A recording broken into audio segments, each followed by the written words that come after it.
Platón nació en 427 a.C. en Atenas. Discípulo de Sócrates, escribió una gran cantidad de diálogos, en la mayoría de los cuales puso a su maestro como personaje central. Platón desarrolló una teoría según la cual todas las cosas particulares pueden entenderse en virtud de participar de ideas universales. Estas ideas son el objetivo de la filosofía. Con este planteo, Platón inauguró nada menos que el pensamiento metafísico occidental.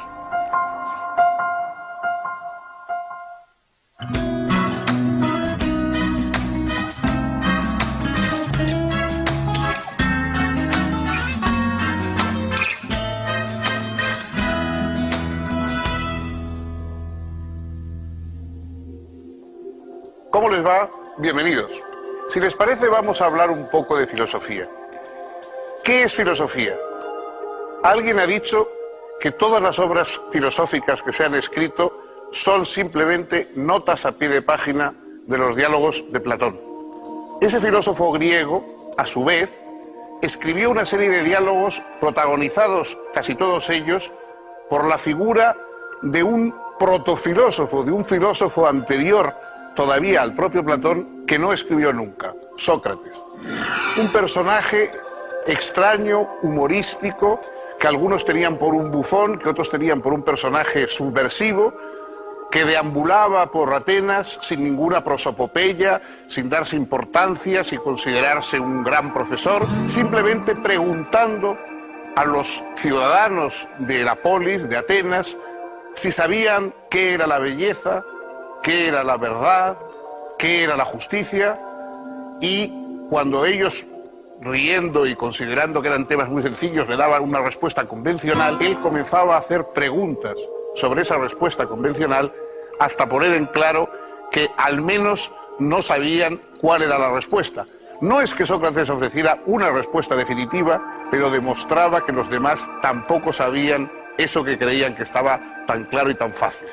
Platón recoge esos diálogos protagonizados por la figura de Sócrates, de ese personaje que sin énfasis, sin adoptar un aire de gran sabio, sin darse ningún tipo de importancia, ni por supuesto decir que tenía ninguna autoridad de tipo divino, ese personaje que se acerca a los demás de hombre a hombre con una interrogación en los labios, es el inicio de la filosofía.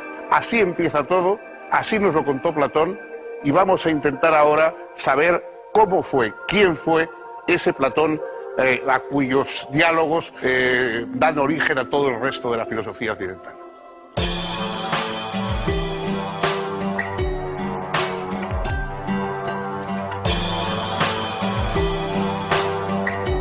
Platón nació en Atenas en el año 427 a.C., en el seno de una familia aristocrática.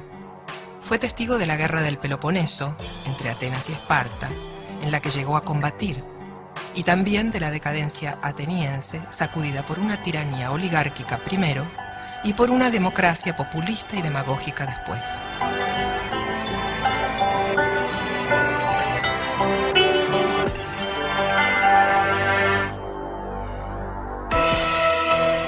Platón era discípulo de Sócrates, de quien había heredado la búsqueda conceptual y la exigencia ética. Pero Sócrates fue víctima de acusaciones absurdas y finalmente resultó condenado a suicidarse mediante envenenamiento.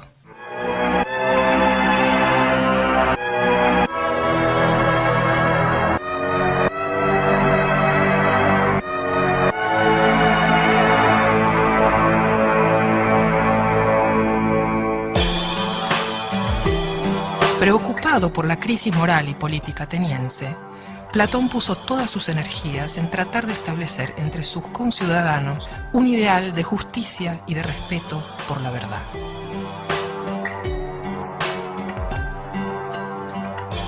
Para ello, fundó su célebre academia, destinada a dar educación filosófica a los futuros políticos y gobernantes, y escribió un gran número de bellísimos diálogos, donde abordaba diferentes problemas filosóficos.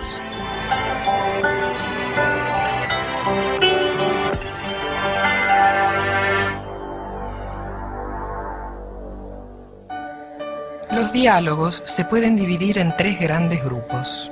Los diálogos tempranos, en general, plantean un problema y terminan sin dar una respuesta concluyente. Son los más fieles al espíritu socrático. Más que solucionar un problema determinado, aspiran a revelar lo problemático de nociones que habitualmente se adoptan sin reflexión. Los diálogos medios o de madurez son en los que expone básicamente la teoría de las ideas, entre los que se encuentran las obras más conocidas de Platón como el Banquete, el Fedón y la República.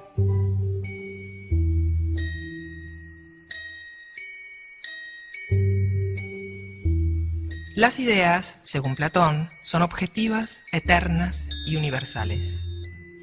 Los triángulos concretos, por ejemplo, pueden ser imperfectos y terminan por borrarse o desaparecer, pero la idea de triángulo, en cambio, es perfecta e inmutable. Es por la idea de triángulo que podemos reconocer que ciertas figuras geométricas, a pesar de lo diferentes que puedan ser entre sí, en tamaño, color, etc., son precisamente triángulos. Lo mismo ocurre con otras ideas no geométricas, como las de justicia, belleza, etc.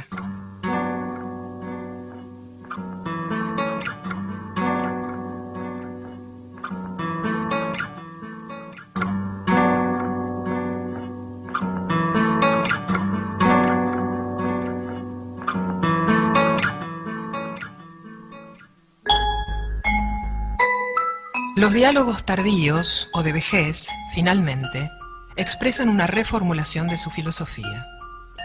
Platón advierte que las ideas no son estáticas y autosuficientes, sino que se atraviesan entre sí y remiten unas a otras.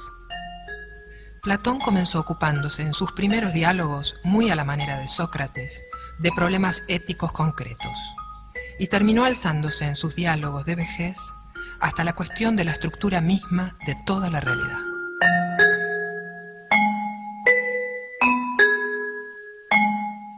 Una de las cuestiones centrales de la filosofía, a partir ya del propio Platón, ha sido buscar qué tienen en común las cosas detrás de su aparente diversidad. Nosotros vemos que hay una infinita diversidad de cosas distintas y algunas de ellas las agrupamos en una especie de clases o colectivos.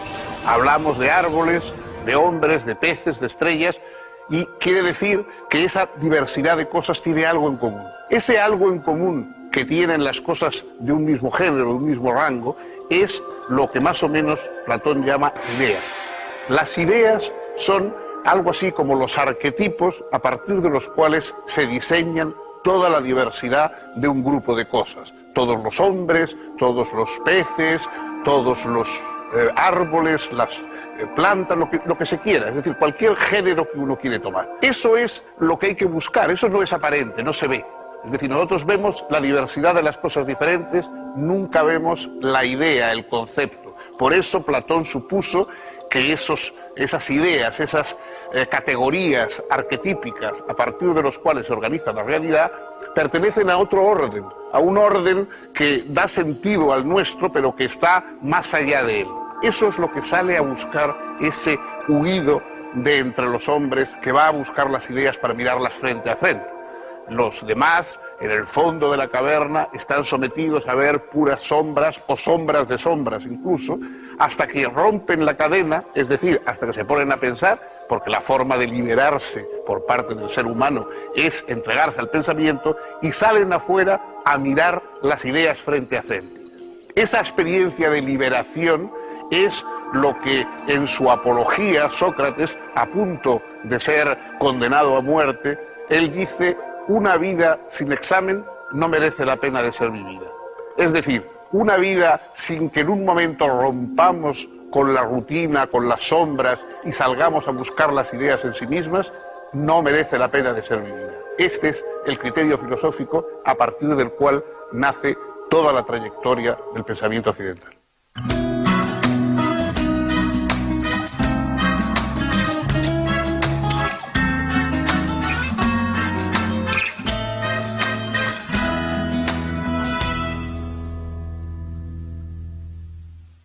La filosofía nace con un propósito político desde sus inicios.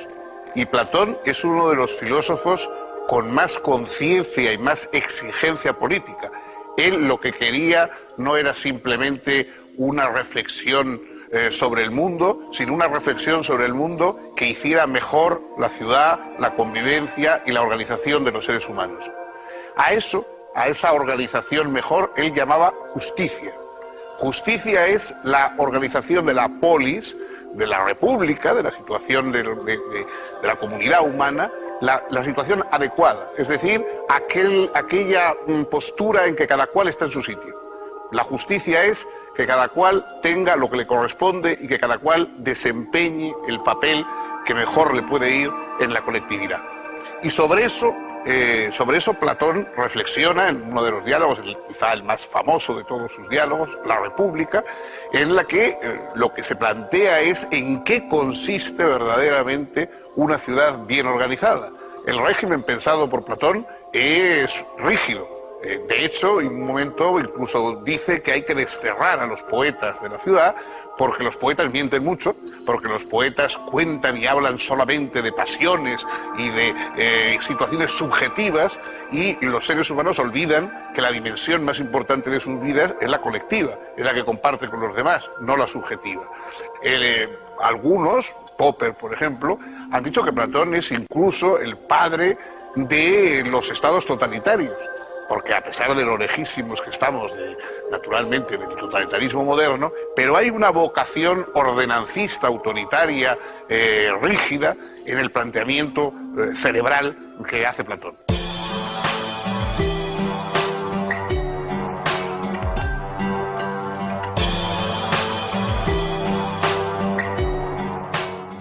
Con la democratización creciente de la polis griega, el discurso político tuvo cada vez más importancia.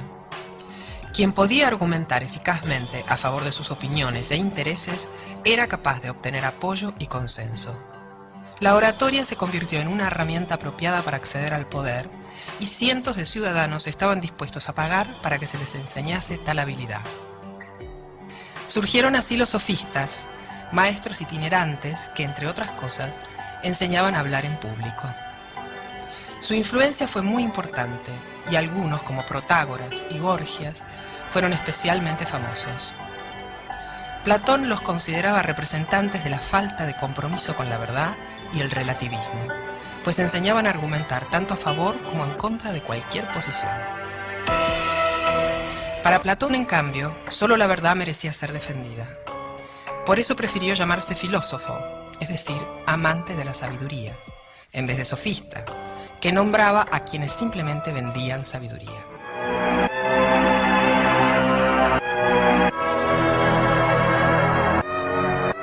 Nada había en la filosofía anterior a Platón que permitiera prever su concepción. Los filósofos anteriores solo habían tratado de explicar la naturaleza física. Pero ahora, a partir del pensamiento platónico, la ética, la política y la estética encontraron también su lugar en la reflexión filosófica, al lado de la tradicional pregunta por la realidad física y los problemas del cambio y la permanencia que habían ocupado ya a Heráclito y Parménides, entre otros.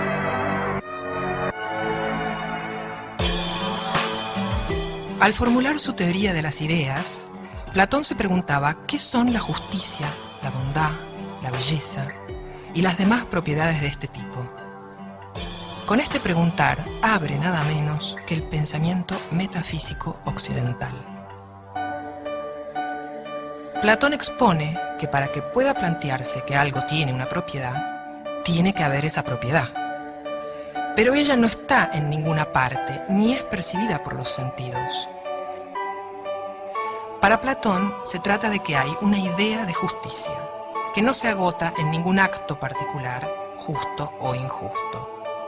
Si no hubiera una idea de justicia, no podría llamarse justo a ningún acto. Del mismo modo, podemos encontrar bellas diferentes cosas, pero coincidimos en la idea de belleza, que afirmamos de unas y que negamos a otras.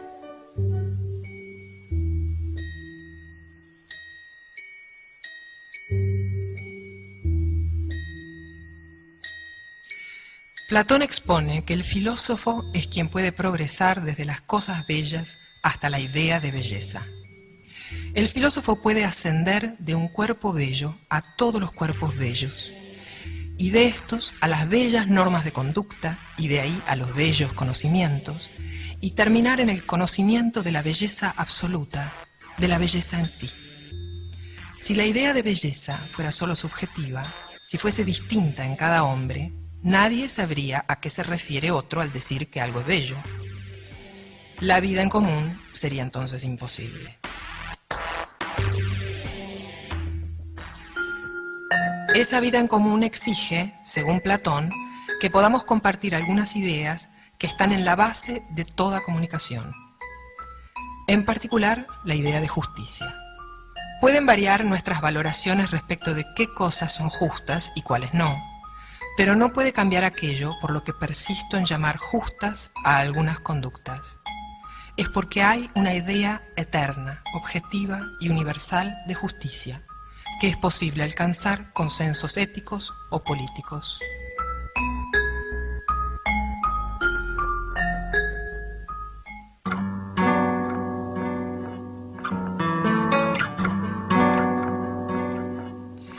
Platón estaba convencido de que la mejor preparación para la vida pública era el espíritu lúcido y desinteresado de la filosofía.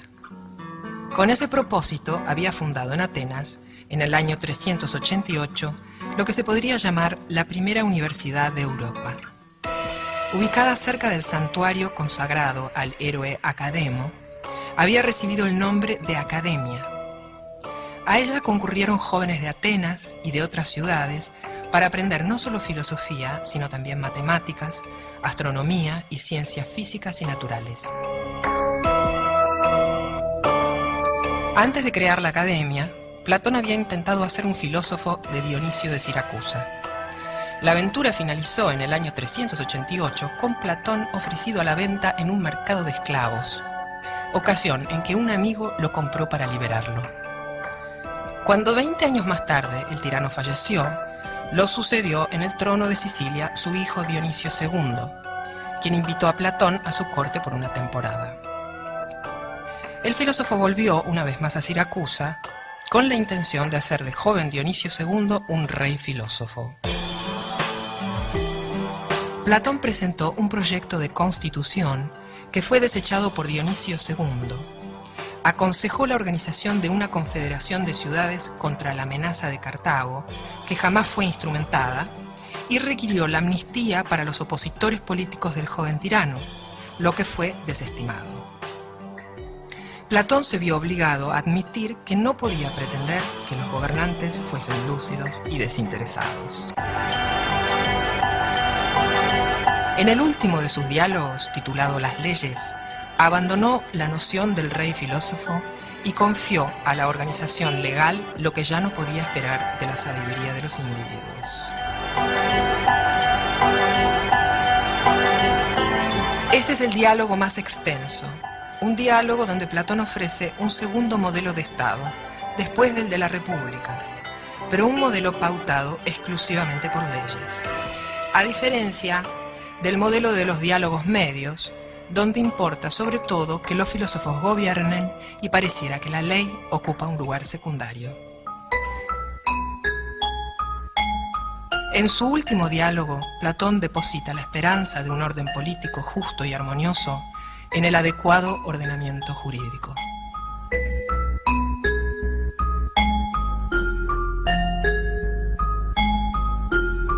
La influencia de Platón en todo el pensamiento, en toda la vida intelectual y colectiva de Occidente, no se puede exagerar. Probablemente, dejando aparte quizá alguna figura religiosa como la de Cristo, es imposible encontrar a nadie que haya tenido una influencia más profunda, más duradera, más extensa que Platón. La obra de Platón sigue siendo leída, sigue siendo comentada, sigue teniendo una extraña frescura, una extraña espontaneidad todavía. Muchos grandes filósofos, muy importantes, muy interesantes, han quedado para ser estudiados por los especialistas, o necesitan muchas introducciones, muchos comentarios, porque realmente hoy nos encontramos ante ellos pues un poco desconcertados, no entendemos bien cuáles son sus preguntas, por qué dicen lo que dicen, qué problemas tratan de resolver, etc. Pero sin más, cualquiera puede leer directamente los diálogos de Platón y encuentra algo como la emoción del pensamiento y la emoción de la filosofía. Muchas veces le preguntan a uno, yo quisiera empezar a interesarme, estoy interesando por la filosofía, ¿por dónde empiezo? Evidentemente por algunos de los diálogos platónicos. Leer el Gorgias, leer la República, leer el Fedro, leer el Banquete sobre el amor, leer cualquiera de los grandes diálogos platónicos es la mejor introducción a la filosofía, porque ahí sigue estando vivo, activo, bullente, la aventura del pensamiento.